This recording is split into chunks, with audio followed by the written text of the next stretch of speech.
Hey you guys, it's Britt tonight. We're here to talk about Lauren the Mortician. It's been quite a while since I've covered her on this channel. Of course, as always, I will link other videos down below, but she is upsetting people in the funeral industry, in the medical examiner industry, because of her recent videos regarding Charlie Kirk. So I wanted to talk about why everyone is upset with her and share specifically a video from somebody named Grace.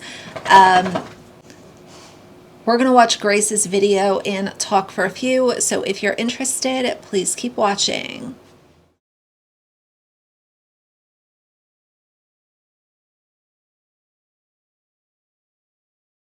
All right, you guys, so like I said, we're going to watch Grace's video together. Lauren, as you know, it could be predicted, is yet again utilizing her title as some kind of reason why she's allowed to share videos like this, and she has inside sources and so on and so forth. You know, Lauren the Mortician to me is a complete joke. I think she's a disaster. I think that anyone that is supporting or watching her in 2025 is just, questionable at best. She has a very long history on TikTok, especially, of being extremely problematic and toxic, and it's been all very well documented. So let's watch this video from Grace and then I'll give my thoughts. If you follow me, you probably know that I'm often late to the party. I'm too busy to comment on events as they happen. Also, I rarely comment on other creators' content. Sometimes I have to say something. Someone from the Utah Office of the Medical Examiner actually reached out to me privately. Actually, I don't think that's weird at all. Totally normal for them to reach out to me. No, that is not totally normal, and nobody, in my opinion, reached out to you. Nobody that is doing that kind of job and knows the extreme responsibility that they have to patient privacy, confidentiality, keeping things within the four walls of that office is going to contact some, TikToker that is misusing a title because her daddy owns a funeral home. Oh, shit, of course. And they told me very clearly, yes, Charlie Kirk was autopsied as per homicide protocol, period, end of story. They didn't want their name out there because, let's be honest, they don't want to get dragged into internet chaos. But I trust the source, I verified it myself, and it aligns with everything I know from working in this field. When you work in a medical examiner's office, there is a huge amount of emphasis placed on confidentiality. I don't talk about... The caption that Grace put on this video is, in case you were wondering, she doesn't work in the medical examiner field, and the funeral industry is not part of the ME field. I would also like to add on top of that Lauren is not this seasoned, experienced funeral director that has been doing this for many years. There are people that are around her same age that I trust far more because they're not just throwing around some kind of title because their daddy owns a funeral home. Hollis Funeral Homes, Eileen Hollis, she is very skilled and very experienced and very educated in her craft. Specific cases or people, but even so, my coworkers and I have gotten in trouble for some of the things that I've posted. The fact that I'm even on social media talking about my job makes administration very nervous. Put simply, any breach of confidentiality or even the appearance of a breach of confidentiality can and will get you fired. This is the Utah ME's policy on releasing information. They only give info to the next of kin, legal representatives, medical providers, and law enforcement. Lauren the Mortician often dogs on medical examiners, investigators, law enforcement, sometimes implying or even flat out saying that we are lazy, corrupt, or just stupid. There is no way that someone who's actually employed in this field would reach out to some random funeral home employee TikToker who doesn't even respect us to offer confidential information on an incredibly sensitive and publicized case. And if they did, they wouldn't be worried about online drama, they'd be worried about getting fired. And if this imaginary unnamed informant does exist, who are they? She's saying she verified it?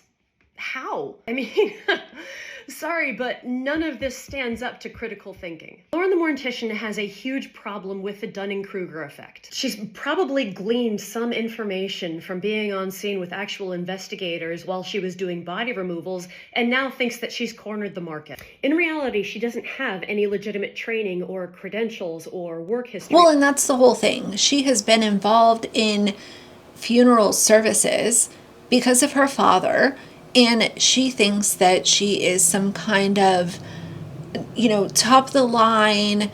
People come to me, they're spilling tea. Nobody is spilling tea to Lauren the Mortician. And I don't believe a word she says.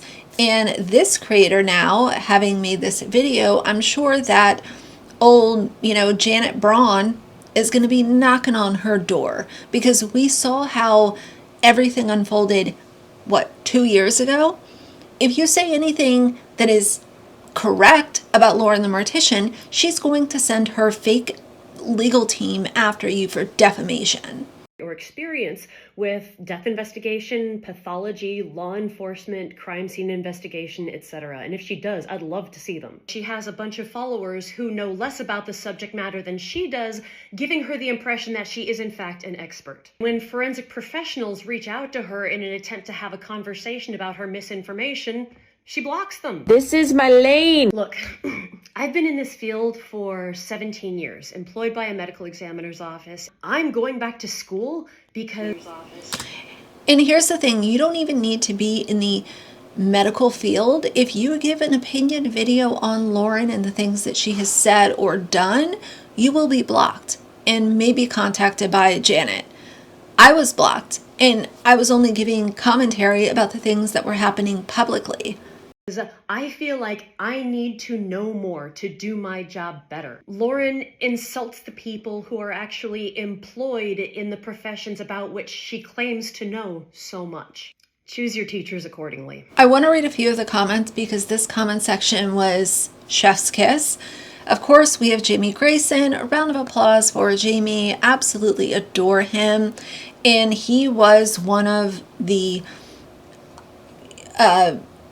insane, unfair targets of Lauren a couple of years ago when I first discovered her and kind of figured out the dark side and the toxic side of what she was doing online.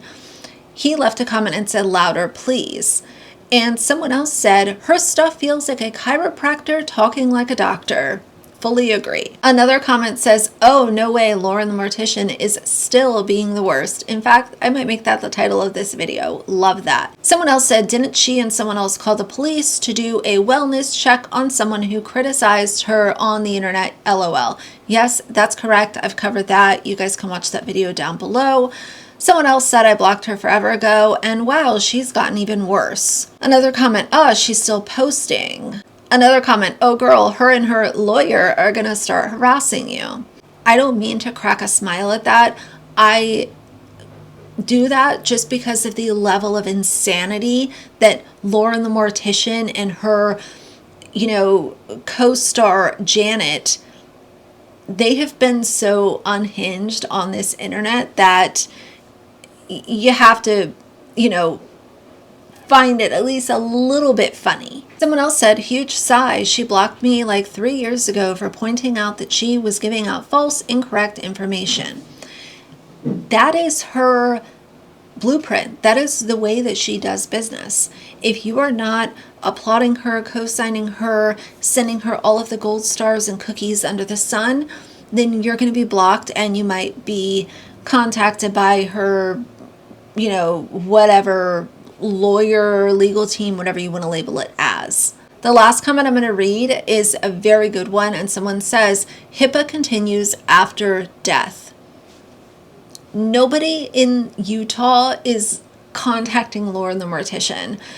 This is just all way too much, and to me, it's proving that Lauren is a problem, always was a problem, always will be a problem. She has an ego that is undeserved for no reason, and this is just what she does. And there are unfortunately still people that follow her in the big year of 2025. Okay, correction. This is the last comment I want to read because it made me laugh.